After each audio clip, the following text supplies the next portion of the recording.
Physics में light में हम लोगों ने रिफ्लेक्शंस देख लिया था। रिफ्लेक्शंस के बारे में बहुत सारी बातें हम लोग देख लिए थे। लेंस, फॉर्मूला, न्यूमेरिकल, ये सब चल रहा था। एक टॉपिक आता है हमारे रिफ्लेक्शन के रिगार्डिंग, इसका नाम है क्रिटिकल एंगल। इसको जानने के लिए पहले ये जनरल बात देखी जाए। सभी लोग को मालूम है कि रिफ्लेक्शन के रिगार्डिंग यदि लाइट रे किसी रेयर मीडियम से डेंसर मीडियम में एंट्री कर रहा हो तो ये हमारा इंसिडेंट रे है। इस पॉइंट पर खींचा गया परपेंडिकुलर, ये नॉर्मल रहा। लाइट रे इस पाथ पे नहीं जाएगा, अपने नॉर्मल की ओर बेंड हो जाएगा। ठीक है जी। लाइट रे यदि रेयर से डेंसर मीडियम में आ रहा हो तो अपने नॉर्मल की ओर बेंड हो जाता है रिफ्लेक्टेड रे। और यदि किसी डेंसर मीडियम से लाइट रे रेयर मीडियम में आ रहा हो तो अपने नॉर्मल की ओर से क्या होता है, आगे हट जाता है। लाइट रे मीडियम बदलने पर अपना पाथ बदल ले, इस घटना को हम लोग रिफ्लेक्शन कहते हैं। ठीक है जी। यदि लाइट रे रेयर से डेंसर में आएगा तो नॉर्मल की ओर बेंड हो जाएगा रिफ्लेक्टेड रे। और यदि लाइट रे डेंसर मीडियम से रेयर मीडियम में एंट्री कर रहा हो तो अपने नॉर्मल से क्या होगा जी, दूर हट जाएगा। नॉर्मल से दूर हट जाएगा। इतना आइडिया हम सभी लोग को है। अब एक ऐसा केस है क्रिटिकल एंगल जानने के लिए कि हम लोग लाइट रे को डेंसर मीडियम से रेयर मीडियम की ओर सेंड कर रहे हैं। ये इंसिडेंट रे हो गया। इस पे खींचा गया परपेंडिकुलर नॉर्मल हो गया। डेंसर मीडियम में इंसिडेंट एंगल हो गया आई। तो रेयर मीडियम में इससे ज्यादा मिलेगा हम लोग को क्या, रिफ्लेक्टेड एंगल। यदि लाइट रे डेंसर मीडियम से रेयर मीडियम में जा रहा हो तो हमें हमेशा इंसिडेंट एंगल के मुकाबले रिफ्लेक्टेड एंगल क्या मिलेगा, ज्यादा मिलेगा। और यदि थोड़ा सा हम और बढ़ा देते हैं इंसिडेंट एंगल तो थोड़ा और बड़ा मिलेगा हम लोग को क्या, रिफ्लेक्टेड एंगल। एक ऐसा इंसिडेंट एंगल डेंसर मीडियम में, एक ऐसा इंसिडेंट एंगल डेंसर मीडियम में जिसके लिए रेयर मीडियम में रिफ्लेक्टेड एंगल 90 डिग्री हो जाए को हम लोग क्या कहते हैं जी, क्रिटिकल एंगल कहते हैं। कहने का सेंस ये है, इसे हम लग बनाते हैं। यहां पर कह रहे हैं कि यदि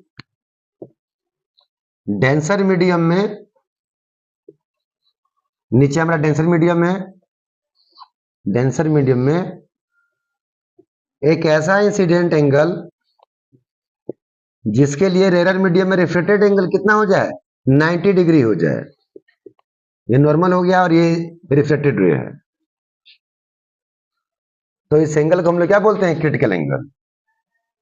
क्या बनेगा डेफिनेशन हम लोग का, डेफिनेशन बनेगा कि incident angle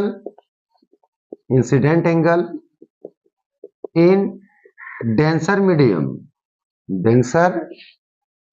medium for which refracted angle in rare medium is 90 degree called critical angle. पहले मैं बताना चाहता आप लोग को कि इंसिडेंट एंगल जो डेंसर मीडियम में होगा इसके मुकाबले रेयर मीडियम में रिफ्लेक्टेड एंगल क्या होगा, बड़ा मिलेगा। एज सुन एज हम लोग इंसिडेंट एंगल इंक्रीज करते जाएंगे डेंसर मीडियम में, रेयर मीडियम में रिफ्लेक्टेड एंगल बढ़ता जाएगा। एक खास इंसिडेंट एंगल के लिए डेंसर मीडियम में, रेयर मीडियम में रिफ्लेक्टेड एंगल कितना मिलेगा हम लोग को, 90 डिग्री। तो उस इंसिडेंट एंगल को हम क्या बोलेंगे, क्रिटिकल एंगल। डेफिनेशन बोल रहे हैं कि incident angle in denser medium for which reflected angle in rare medium is 90 degree called critical angle.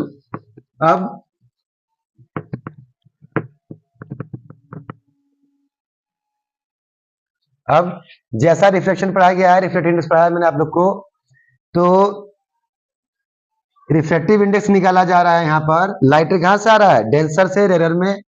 मान लीजिए डेंसर हमारा वाटर है और रेयर हमारा क्या है जी, एयर है।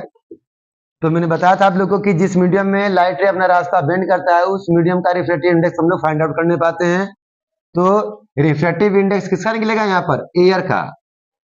किसके रेस्पेक्ट में जी, वाटर के रेस्पेक्ट में। किससे, साइन आई, जिसको हम आई सी से लिखे हुए हैं। सी किस लिए, क्रिटिकल एंगल को शो करने के लिए, अपॉन रेलर मीडियम में कितना एंगल मिल रहा है हम लोग को? Sine 90 degree. ठीक, इसके जस्ट पीछे जो मैंने वीडियो प्रोवाइड किया था उसमें मैंने बताया था प्रिंसिपल ऑफ रिवर्जिबिलिटी, और मैंने कहा था कि यदि हमें दूसरे मीडियम का रिलेटिव रिफ्रैक्टिव इंडेक्स पहले मीडियम के रिस्पेक्ट में मालूम है तो इसका रेसिप्रोकल कर देने पर मुझे पहले मीडियम का रिफ्रैक्टिव इंडेक्स दूसरे के रिस्पेक्ट में मिल जाएगा। मैंने कहा था आप लोगों से कि यदि हमें W म्यू A चाहिए तो हम क्या करेंगे? रेसिप्रोकल कर देंगे A म्यू W का। यही कहना चाहता प्रिंसिपल ऑफ रिवर्जिबिलिटी।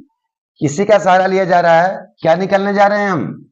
वाटर का रिफ्रैक्टिव इंडेक्स एयर के रिस्पेक्ट में, तो रेसिप्रोकल कर लेंगे हम किसका? A म्यू W का।